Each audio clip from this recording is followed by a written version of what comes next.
Hello friends, my self Sanjay Yadav from the genius foundation Raipur. स्वागत है आपका हमारे यूट्यूब चैनल में। आज हम जब इस लेक्चर में डिस्कस करने जा रहे हैं एल्कीन्स के बारे में। इसमें हम जनरली डिस्कस करेंगे डिहाइड्रेशन ऑफ एल्कोहल, जो कि एक मेथड ऑफ प्रिपरेशन है एल्कीन का। बहुत ही एक इम्पॉर्टेंट रिएक्शन होता है एल्कोहल का, जिसमें वो डिहाइड्रेशन के थ्रू एल्कीन बना लेता है। इस लेक्चर में मैं बता दूं आपको कि जनरली ये बीएससी, एमएससी या कोई भी थ्योरेटिकल कॉन्सेप्ट वाले जो आपके क्वेश्चंस होंगे उनके लिए, या फिर डिस्क्रिप्टिव टाइप के अगर क्वेश्चंस होंगे उनके लिए, और थोड़ा सा मैंने यहाँ पर ऑब्जेक्टिव को भी कवर करने की कोशिश किया है कि यहाँ पर आप अगर कोई कॉम्पिटिटिव एग्जाम में इससे रिलेटेड क्वेश्चंस आते हैं, जनरली ये वेटेज रखता है, यहाँ से क्वेश्चंस बनते हैं, तो ये जो है यहाँ पर आप थोड़ा सा उसमें भी आपको हेल्पफुल हो। तो वीडियो के लास्ट तक बने रहिए और वीडियो को एंजॉय कीजिए। चलिए स्टार्ट करते हैं। तो देखिए, आपको पता होगा कि ये जो आपका एल्कीन होता है, ये एक टाइप का हाइड्रोकार्बन होता है। क्या होता है? हाइड्रोकार्बन। तो हाइड्रोकार्बन को अगर आप क्लासीफाई करते हैं तो एक तो होता है सैचुरेटेड हाइड्रोकार्बन और दूसरा होता है अनसैचुरेटेड हाइड्रोकार्बन। तो सैचुरेटेड मतलब जिसमें सभी कार्बन जो हैं सिंगल बॉन्ड से जुड़े हुए हों, मतलब कार्बन में किसी भी प्रकार का डबल बॉन्ड या ट्रिपल बॉन्ड ना हो, तो उसको बोलते हैं सैचुरेटेड हाइड्रोकार्बन्स। और अनसैचुरेटेड हाइड्रोकार्बन किसको बोलते हैं? जिसमें कहीं ना कहीं कार्बन और कार्बन के बीच, या कोई एक ऐसा कार्बन जिनके बीच डबल या ट्रिपल बॉन्ड प्रेजेंट होता हो, मतलब इनमें जो है अनसैचुरेशन पाया जा रहा है, इसको आप फर्दर सैचुरेट कर सकते हैं। तो सैचुरेटेड हाइड्रोकार्बन जो होते हैं उनके कैटेगरी में कौन आता है? वो आता है आपका एल्केन। एल्केन का जनरल फार्मूला क्या होता है? CnH2n+2, मतलब जितने नंबर आप कार्बन्स होंगे, मैं यहाँ पर आपको एलिफेटिक की बात कर रहा हूँ, क्लियर है? जितने नंबर आप कार्बन्स होंगे उससे डबल आपके हाइड्रोजन होंगे, +2 आपका, और 2 की संख्या में उसके डबल के +2 और आपका हाइड्रोजन की संख्या होगी। लेकिन अगर अनसैचुरेटेड हाइड्रोकार्बन्स की बात करें तो जब डबल बॉन्ड होता है कार्बन कार्बन के बीच, तो हम उसको किस कैटेगरी में रखते हैं? एल्कीन। और जब यही ट्रिपल बॉन्ड का आपका जो है कॉन्सेप्ट रखता है, तो इस ट्रिपल बॉन्ड कार्बन कार्बन वाले को हम क्या किस कैटेगरी में रखते हैं? एल्काइन। दोनों ही एक अनसैचुरेटेड हाइड्रोकार्बन के एग्जाम्पल्स होते हैं, क्लियर है? अगर हम इसकी जनरल फार्मूला की बात करें, अगर असाइक्लिक आपका जो है एल्कीन या एल्काइन की, तो उसका जनरल फार्मूला होता है एल्कीन का CnH2n, मतलब जितना नंबर ऑफ कार्बन उसके जस्ट डबल आपका क्या होगा? हाइड्रोजन होगा। लेकिन एल्काइन में तो एक और एक्स्ट्रा डबल बॉन्ड पाया जाता है, मतलब और वहाँ पर हाइड्रोजन की कमी होगी, तो इसका फार्मूला होता है CnH2n-2। तो आपको करना कुछ नहीं है, ध्यान दो, आपको याद रखना है एल्कीन का क्या होता है? Cn और H2n। 2n होता है अभी डबल जस्ट उसका कार्बन का, उसमें आपको 2 ऐड कर देना है, +2 किसके लिए? एल्केन। क्यों? क्योंकि एल्केन में डबल बॉन्ड टूट करके आपका एल्कीन का जो है सिंगल बॉन्ड में कन्वर्ट होता है, तो 2 हाइड्रोजन की जरूरत पड़ेगी। और एल्काइन में आपका इसको 2 माइनस कर दो, क्यों? क्योंकि इसमें 2 हाइड्रोजन और निकालोगे तभी तो आपका यहाँ पर ट्रिपल बॉन्ड एक एक्स्ट्रा बॉन्ड बनेगा। समझ आ रहा है क्या भाई? तो ये आपका जनरल क्लासिफिकेशन हो गया सैचुरेटेड हाइड्रोकार्बन्स और अनसैचुरेटेड हाइड्रोकार्बन्स की, क्लियर है? चलिए आगे बढ़ते हैं। अब देखते हैं, मैं यहाँ पर कुछ names and molecular formula of first 9 straight chain alkene, मतलब जो साइक्लिक फॉर्म में नहीं होते हैं, स्ट्रेट चेन रखते हैं, उनका यहाँ पर जो फर्स्ट 9 आपके जो एल्कीन्स होंगे सिंपलेस्ट, उनकी यहाँ पर बात कर रहा हूँ। तो ये स्लाइड मेरे को समझाने का मकसद ये है कि सबसे छोटा मेंबर कौन होता है एल्कीन का, और कैसे उसमें नंबर ऑफ कार्बन इंक्रीज होते होते यहाँ पर उनका नाम और फार्मूला कैसे चेंज होता है। तो अभी हम मॉलिक्यूलर फार्मूला में इसका जनरल फार्मूला क्या पढ़े थे, CnH2n। तो यहाँ पर देखो, जब नंबर ऑफ कार्बन एटम 2 हो तो 2 के लिए कौन सा वर्ड यूज होता है, एथ, और आपका सफिक्स कौन सा यूज होता है, सफिक्स यूज होता है इन। देखो एल्कीन में सभी जगह आपको लास्ट में सफिक्स क्या दिखाई दे रहा है, इन दिखाई दे रहा है। क्या दिखाई दे रहा है, इन। लेकिन जब 3 आपका क्या होता है, आपका, ठीक है, देखिए 3 कार्बन हो तो ये सेकंड मेंबर होगा आपका। तो 3 कार्बन है तो C3H6 3 का जस्ट डबल हाइड्रोजन, C4H8 4 का डबल जस्ट 8 हाइड्रोजन। तो जब 3 कार्बन हो तो उसको प्रोप बोलते हैं, और एल्कीन है इसलिए इन। सभी में फर्स्ट नंबर पर आपका डबल बॉन्ड है, तो C4H8 ब्यूटीन, 5 के लिए पेंट, 6 के लिए हेक्स, 7 के लिए हेप्ट, और आपका 8 के लिए ऑक्ट, और ये आपका 9 के लिए नोन, और 10 के लिए डेक। तो इसमें सभी में इसकी बात करें तो 1 ब्यूटीन, 1 पेंटीन, 1 हेक्सीन, 1 हेप्टीन, 1 ऑक्टीन, 1 नोनिन और 1 डेकिन। इस टाइप से आपका क्या होगा, नॉमेनक्लेचर होगा। यहाँ पर 1 क्या बता रहा है कि पहले नंबर के कार्बन पर ही आपका क्या प्रेजेंट है, डबल बॉन्ड प्रेजेंट है। तो ये हुई बात कुछ सिंपल्स एग्जांपल्स की। अब देखिए नॉमेनक्लेचर कैसे करते हैं। तो ये एक एग्जांपल है यहाँ मेरा। तो इसमें सबसे पहले देखो यहाँ पर कितने कार्बन है, 2। तो 2 कार्बन है तो प्रीफिक्स कौन सा लगेगा बच्चों, वो प्रीफिक्स लगेगा एथ, 2 कार्बन के लिए eth. 1 carbon double bond carbon suffix ene, एक डबल बॉन्ड है क्या आपका, कार्बन डबल बॉन्ड कार्बन है, तो ये तो एल्कीन होता है और इसके लिए सफिक्स क्या लगता है, इन। तो नेम क्या हो जाएगा, इथीन। क्लियर है। अब देखो ये क्या है, तो ये एक्चुअल में यही तो है। तो यहाँ पर देखिए सबसे पहले आप क्या करेंगे, लंबा कार्बन चेन को आप डिसाइड करेंगे। तो ये पहला नंबर, ये दूसरा नंबर और ये तीसरा नंबर। तो पहला नंबर वहाँ से स्टार्ट करना है जहाँ से डबल बॉन्ड आपको पहले मिले। आप इधर से रिवर्स भी कर सकते थे, लेकिन रिवर्स वाला गलत होता। क्यों, क्योंकि पहले नंबर से आपको स्टार्ट करना है वहाँ से जहाँ से आपको डबल बॉन्ड पहले मिले। तो 3 कार्बन है तो प्रीफिक्स क्या लग जाएगा, prop. Carbon double bond carbon 1 है तो इन एल्कीन, तो क्या हो जाएगा नाम, प्रोपी। सही है क्या भाई। तो ये यही तो है। देखिए अब इसमें अगर बात करें तो 4 कार्बन है तो ब्यूट, और आपका 1 का वो एल्कीन है तो इन butene. But where is the carbon double bond carbon, तो कहाँ पर है वो जो डबल बॉन्ड है कार्बन का, वो कौन से नंबर पर है, पहले नंबर पर ही है। तो इसमें सामने में क्या लगाना पड़ेगा आपको, उसका नंबर देना पड़ेगा, 1 ब्यूटीन। देखिए यहाँ पर इसमें कहीं से भी स्टार्ट करो, आपका जो डबल बॉन्ड है कहाँ से आएगा, दूसरे नंबर के कार्बन पर आएगा। तो ये 3 और ये चौथे नंबर का, तो 4 कार्बन है तो ब्यूटीन होगा ही, एक डबल बॉन्ड है इसलिए इन। लेकिन इसका डबल बॉन्ड का पोजीशन जो है सेकेंड कार्बन है, इसलिए सामने में क्या लग गया, 2। तो ये अंतर है 1 ब्यूटीन और ये 2 ब्यूटीन।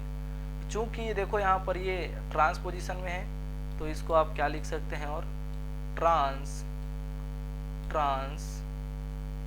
ब्यूटीन क्या हो जाएगा, ट्रांस ब्यूटीन। यहाँ पर मैं जो पीछे प्रीवियस स्लाइड में लिखा हूँ वही यहाँ पर मेंशन है। ठीक है, देख लीजिए कि कितने नंबर के कार्बन होंगे तो कौन सा सफिक्स देते हैं। अब बात करते हैं हम प्रिपरेशन ऑफ एल्कीन्स की। तो प्रिपरेशन ऑफ एल्कीन्स में सबसे पहले मैं कवर करूँगा डिहाइड्रेशन ऑफ एल्कोहल। बहुत इम्पॉर्टेंट टॉपिक है। तो डिहाइड्रेशन मतलब क्या होता है?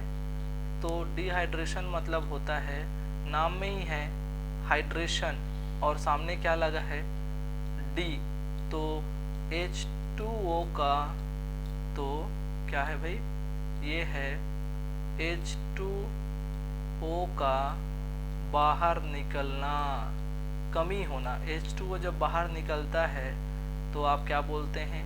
डिहाइड्रेशन हो रहा है। इससे हमको थोड़ी सी कमजोरी फील होती है, चक्कर वक्कर आने लग जाता है। यही तो बोलते हैं कि डिहाइड्रेशन हो रहा है, इसको डिहाइड्रेशन हो रहा है, पानी की कमी हो रही है। लेकिन यहाँ पर डिहाइड्रेशन किसका हो रहा है? एल्कोहल का।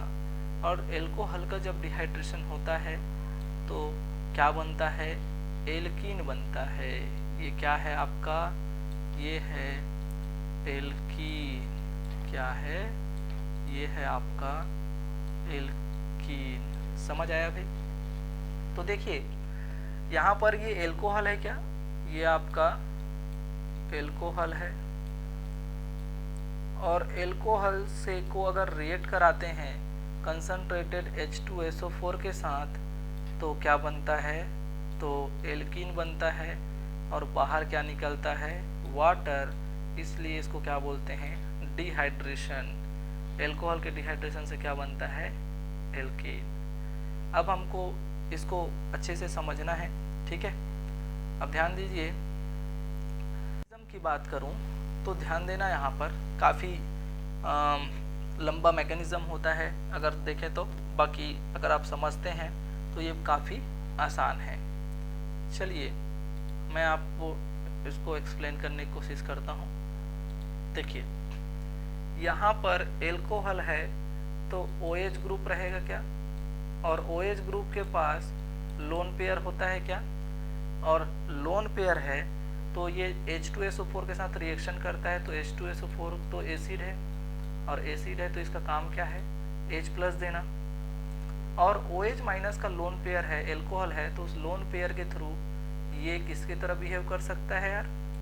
ये कर सकता है बिहेव बेस की तरह। और ये H2SO4 क्या होता है? एसिड। तो अगर मैं एल्कोहल के साथ एसिड डालता हूँ तो सबसे पहले तो कौन सा रिएक्शन होगा? एसिड बेस रिएक्शन होगा। अब एसिड बेस रिएक्शन होगा तो एसिड जो है H+ देगा और उस H+ को एल्कोहल अपने बेसिक नेचर के कारण एक्सेप्ट कर लेगा। तो देखो यहाँ पर ये लोन पेयर जो है इस एसिड के H+ को, प्रोटॉन को एक्सेप्ट कर लिया और किस में कन्वर्ट हो गया? OH2। अब चूंकि ये लोन पेयर दिया है इसलिए यहाँ पर कौन सा चार्ज आ गया? Positive charge. लेकिन आपको पता होगा कि ये पॉजिटिव चार्ज जो है, ये जो पॉजिटिव चार्ज है वो ज़्यादा टाइम तक ऑक्सीजन पर नहीं होता, ज़्यादा टाइम तक ऑक्सीजन पर नहीं होता। अब ये एक कार्बन वाले बॉन्ड को तोड़ देता है। देखिए यहाँ पर ये कार्बन और ऑक्सीजन वाला जो बॉन्ड है उसको तोड़ता है और H2O के फॉर्म में बाहर निकल जाता है। क्या निकल जाता है? H2O के फॉर्म में बाहर निकल गया। कोई दिक्कत? तो ये स्टेप क्या है आपका? डिहाइड्रेशन। इस स्टेप को क्या लिख लेंगे अपन? इसको लिख लेना, ये है आपका डिहाइड्रेशन। डिहाइड्रेशन। और ये क्या है आपका? ये है प्रोटोनेशन। क्यों? क्योंकि प्रोटॉन जुड़ रहा है क्या, तो इसको बोलते हैं प्रोटोनेशन। अब डिहाइड्रेशन से कार्बन पर कौन सा चार्ज आ गया देखो, तो कार्बन पर डिहाइड्रेशन से पॉजिटिव चार्ज आ गया। और पॉजिटिव चार्ज आ गया मतलब इस स्टेप में क्या बन रहा है? कार्बोकेटायन। क्या बन रहा है? कार्बोकेटायन। और जब भी कार्बोकेटायन बनती है तो हमको पहले क्या देखा जाता है कि कार्बोकेटायन अपनी स्टेबिलिटी के लिए रीअरेंजमेंट थोड़ी कर रहा है, क्योंकि रीअरेंजमेंट अगर पॉसिबल होता है तो रीअरेंजमेंट कर जाता है। इसको हम जनरल ऑर्गेनिक केमिस्ट्री में रीअरेंजमेंट में डिस्कस करते हैं, या कार्बोकेटायन जब पढ़ते हैं तो डिस्कस करते हैं, ठीक है। तो देखिए यहाँ पर ये CH3 जो है ये कार्बन, इस कार्बन पर पॉजिटिव। अब क्या होता है, चूंकि इसका जो आपका काउंटर आयन होता है सल्फ्यूरिक एसिड का वो उतना रिएक्टिव नहीं होता, इसीलिए जब डिहाइड्रेशन कराते हैं तो H2SO4 यूज़ में लेते हैं, ना कि HCl, क्योंकि क्लोरीन जो है यहाँ पर आकर के जुड़ जाता कार्बन के प्लस से, वो हमको नहीं चाहिए, हमको तो एल्कीन बनाना था, इसलिए हम ऐसा एसिड लेते हैं जो आपका जिसका काउंटर आयन ज़्यादा रिएक्टिव ना हो। अब अगर आप ध्यान देंगे यहाँ पर तो ये H2O जो है, H2O अब यहाँ पर बेसिक नेचर शो करता है, और कार्बोकेटायन का जो अल्फा हाइड्रोजन होता है वो एसिडिक नेचर का हो जाता है, और वो प्रोटॉन रिलीज करता है, और प्रोटॉन रिलीज करेगा तो यहाँ पर वो एल्कीन बना लेगा, क्योंकि माइनस बनेगा यहाँ पर प्लस, डबल बॉन्ड। अब बात ये आती है कि यहाँ तो दो अल्फा हैं, एक अल्फा और दो अल्फा, तो ध्यान दीजिए यहाँ पर कि कौन सा एल्कीन बनेगा, क्योंकि यहाँ मैं बताया कि इसमें रीअरेंजमेंट भी होती है, ये एक रिएक्शन जो है रेजियो सेलेक्टिव भी होती है। तो देखिए अगर मैं इसको रेड वाले की तरफ ले जाऊँ, तो ये रेड वाला जो साइन दिख रहा है आपको, तो रेड वाला अगर ये वाला प्रोटॉन निकलता है, रेड वाले तरफ से जाऊं तो अगर ये रेड वाला प्रोटॉन निकलता है, तो रेड वाला प्रोटॉन अगर निकलता है तो ध्यान देंगे यहाँ पर माइनस बनेगा, और जब यहाँ पर माइनस बनेगा, जब यहाँ पर माइनस बनेगा तो डबल बॉन्ड कहाँ बनेगा, इस और इस कार्बन पर बनेगा, यहाँ पर बनेगा। और यहाँ पर जब ये बनेगा तो दो कंडीशन है कि सेंटर पर बन रहा है आपका और सेंटर पर बन रहा है, तो इसमें दो पॉसिबिलिटीज़ हैं, एक तो ये ट्रांस बनेंगे और एक ये दो कंडीशन ऐसा है कि तब दो CH3 एक साइड हो। लेकिन आपको पता है कि CH3 जब एक बल्की ग्रुप है और दोनों एक साइड होंगे तो इनके बीच रिपल्सन काम करेगा, और रिपल्सन काम करता है, इसके कारण ध्यान देंगे आप, रिपल्सन के कारण ये जो है ट्रांस पोजीशन में रहना चाहता है, दैट इज मेजर कौन बनता है आपका ट्रांस, माइनर कौन बनता है एल्कीन, सीस एल्कीन।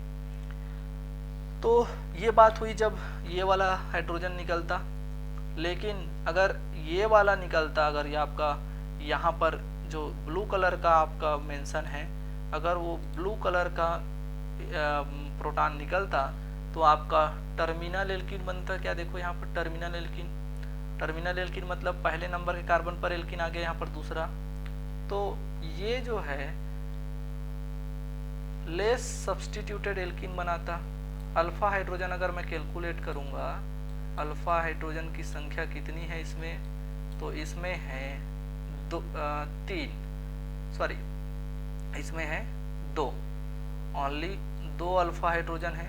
लेकिन अगर इसकी बात करें तो इसमें तीन तो यहाँ पर हैं और तीन यहाँ पर हैं, तो टोटल इस कंडीशन में कितने अल्फा हैं, 6, तो ये 6 अल्फा हाइड्रोजन यहाँ पर प्रेजेंट हैं। समझ आया? तो यहाँ पर मोर सब्सटीट्यूटेड एल्कीन बन रहा है, तो कहाँ से निकलेगा, तो प्रीफर ये आपका यहाँ वाला, ये आपका जो ये रेड कलर वाला जो है वो वाला प्रोटॉन यहाँ से रिमूव होने की टेंडेंसी रखेगा। तो ये बात हुई मैकेनिज्म की डिहाइड्रेशन ऑफ एल्कोहल की। क्लियर है? चलिए आगे बढ़ते हैं रेजियो सेलेक्टिविटी, क्योंकि मैं इसी की तो बात कर रहा था। रेजियो सेलेक्टिविटी क्या होता है कि आपका दो टाइप का जो है, दो जगह से आपका एल्कीन बनने की टेंडेंसी था, लेकिन एक जो है हाई अमाउंट में बनता है या फिर मेजर बनता है, ज़्यादा अमाउंट में बनता है, ज़्यादा स्टेबल होता है, तो उसको हम क्या बोलते हैं कि यहाँ पर ये सेलेक्टिविटी दिखा रहा है। दो टाइप का एल्कीन बन सकता है, लेकिन एक टाइप का जो एल्कीन है उसकी अमाउंट दूसरे से ज़्यादा है। ठीक है, तो देखिए क्या होगा भाई इसका, तो यहाँ पर ये dehydration is a regioselective reaction and it follows Zaitsev rule. देखिए यहाँ पर मोर सब्स्टिट्यूटेड एल्कीन बना होगा। तो ध्यान दीजिए ये एक 2 मेथाइल पेंटेन 3 ऑल है, मतलब एक एल्कोहल है। क्या होगा, H2SO4 को इसके साथ अगर मैं रिएक्शन कराता हूँ तो जैसे मैं अभी मैकेनिज्म में आपको बताया, वो मैकेनिज्म में ध्यान देंगे आप, तो ये मैकेनिज्म में ये H+ ये इसको लेगा और H+ ले करके यहाँ से OH2 बना लेगा और OH2 बना करके फिर ये H2O के फॉर्म में बाहर निकल जाएगा। तो कार्बोकेटायन यहाँ बनेगा। तो कार्बोकेटायन यहाँ जनरली जो OH था वहाँ पर आपको क्या बनाना है, सबसे पहले कार्बोकेटायन। अब ध्यान ये देना है कि यहाँ पर तो दो तरह से पॉसिबिलिटी है, या तो ये यहाँ से हाइड्रोजन निकाले या तो ये बगल वाले इधर से हाइड्रोजन निकाले। तो अगर ये वाला आपका जो है, ये वाला आपका एक सेकेंड, अगर ये वाला आपका हाइड्रोजन निकलता है प्रोटॉन के फॉर्म में तो डबल बॉन्ड यहाँ बनेगा। और अगर ये आपका ये वाला प्रोटॉन निकलता है तो डबल बॉन्ड यहाँ बनेगा, दैट इज ये। लेकिन अगर हम स्टेबिलिटी की बात करें तो यहाँ अल्फा हाइड्रोजन कितने हैं, alpha hydrogen is equal to 3 और 1 4, यहाँ 3 है और यहाँ पर 1 है, टोटल कितने हैं 4। मैं अल्फा हाइड्रोजन कैलकुलेट करना एक बाद में बताऊंगा, यहाँ पर हम डिस्कस नहीं कर सकते, वीडियो लेंदी हो जाएगा। लेकिन इसमें अगर बात करें तो अल्फा हाइड्रोजन यहाँ पर 3, ठीक है, यहाँ पर 3 और यहाँ पर 2, तो 3 और 3 6 और 2 8, तो यहाँ पर 8 अल्फा हैं। तो कौन ज़्यादा स्टेबल होगा, ये वाला। तो मोर सब्स्टिट्यूटेड एल्कीन जो है बनता है मेजर और आपका लेस सब्स्टिट्यूटेड एल्कीन बनता है माइनर। तो यहाँ पर एक एल्कीन को बनाने की टेंडेंसी यहाँ ज़्यादा है, इसलिए इसको बोलते हैं कि ये जो है आपका रेजियो सेलेक्टिव रिएक्शन है, जो कि जेड से रूल। आगे बढ़ते हैं, रेजियो सेलेक्टिविटी में ही मैं बताता हूँ आपको dehydration of tertiary alcohol through even mechanism. यहाँ पर देखो डिहाइड्रेशन हो रहा है इवन मैकेनिज्म से। इवन मैकेनिज्म मतलब पहले स्टेप में कार्बोकेटायन बनेगा, ये H2 निकल करके यहाँ पर देखिए OH2 लोन पेयर देकर के पॉजिटिव चार्ज में कन्वर्ट हो गया। अब यहाँ से ये स्लो स्टेप में ये आपका RDS होगा, रेट डिटरमाइनिंग स्टेप, ठीक है, ये क्या होगा RDS होगा, RD और ये S। तो यहाँ पर देखो कार्बन और OH बॉन्ड, यहाँ पर थोड़ा ध्यान देंगे आप, कार्बन और OH बॉन्ड ब्रेक होगा और कार्बन और OH बॉन्ड ब्रेक होगा तो कार्बोकेटायन बन जाएगा। अब ये कार्बोकेटायन बना, अब ये कार्बोकेटायन जो है यहाँ पर अल्फा प्रोटॉन को निकाल करके ये एल्कीन बना लिया। तो removing of beta hydrogen, beta hydrogen इसलिए बोल रहा है क्योंकि ये खुद को ये अल्फा बोल रहा है, लेकिन यहाँ पर अगर मैं इसको अल्फा मानूं तो ये इसको बीटा पोजीशन लेगा और यहाँ पर ये बीटा हाइड्रोजन को रिमूव करेगा और खुद का जो कार्बन है उसको अल्फा कार्बन ये बोल रहा है।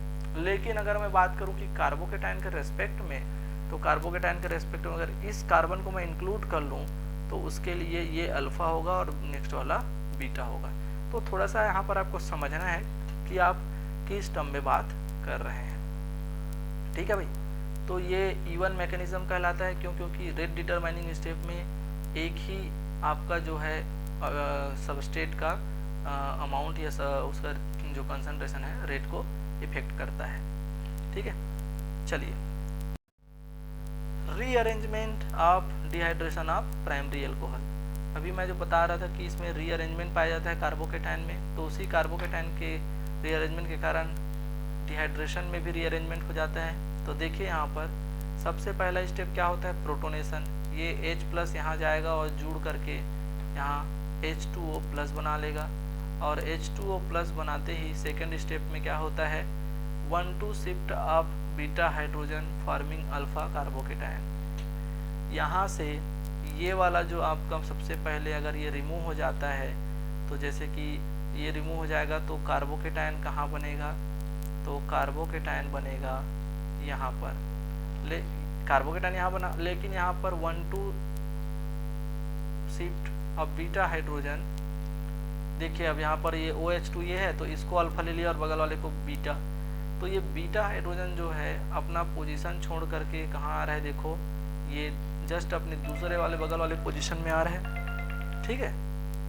तो उस कंडीशन में आप क्या करेंगे, यहाँ पर कि हम ये बोल सकते हैं कि ये जो प्राइमरी कार्बोकेटायन था वो कन्वर्ट हो गया सेकेंडरी कार्बोकेटायन में, और सेकेंडरी कार्बोकेटायन जो ज़्यादा स्टेबल होता है प्राइमरी से, तो आप क्या बात करेंगे, यहाँ पर इसमें रीअरेंज होने की टेंडेंसी होती है कार्बोकेटायन का, प्राइमरी टू सेकेंडरी। समझ आया? अब देखिए, अब इससे ज़्यादा रीअरेंजमेंट तो होगा नहीं, क्योंकि यहाँ से यहाँ जाएगा तो भी सेकेंडरी ही बनेगा। तो अब बात आती है कि बीटा हाइड्रोजन का रिमूव करने से, तो ये आपका अगर पॉजिटिव चार्ज यहाँ है तो इसके बगल वाला जो आपका प्रोटॉन होता है वो H2O से रिएक्ट करके ये H+ दे देता है, और इस H+ को ये जो आपका वाटर का मॉलिक्यूल एक्सेप्ट कर लेता है, और ये आपका एल्कीन बनता है। तो यहाँ पर देखिए रीअरेंजमेंट हो गया प्राइमरी टू सेकेंडरी। इस टाइप से कार्बोकेटायन में रीअरेंजमेंट होता है। रीअरेंजमेंट की अगर बात करें तो उसमें आपका 1,2 एल्काइल शिफ्ट, 1,2 हाइड्रोजन शिफ्ट, और अब रिंग एक्सपांशन, रिंग कंप्रेशन, इस टाइप की चीज़ें यहाँ पर होती हैं। क्लियर है? तो ये बात हो रही थी rearrangement. So guys, thanks for the watching. अगर अभी तक आपने हमारे चैनल को सब्सक्राइब नहीं किया है तो चैनल को सब्सक्राइब कर लीजिए। अगर आपने बेल आइकन को प्रेस नहीं किया तो बेल आइकन को प्रेस कर लीजिए। शेयर कीजिए वीडियो को ज़्यादा से ज़्यादा, और लाइक कीजिए, इससे हमको लगातार इंस्पिरेशन मिलता है और हम ज़्यादा मोटिवेटेड तरीके से अच्छे वीडियोस बना पाते हैं। So thanks for watching.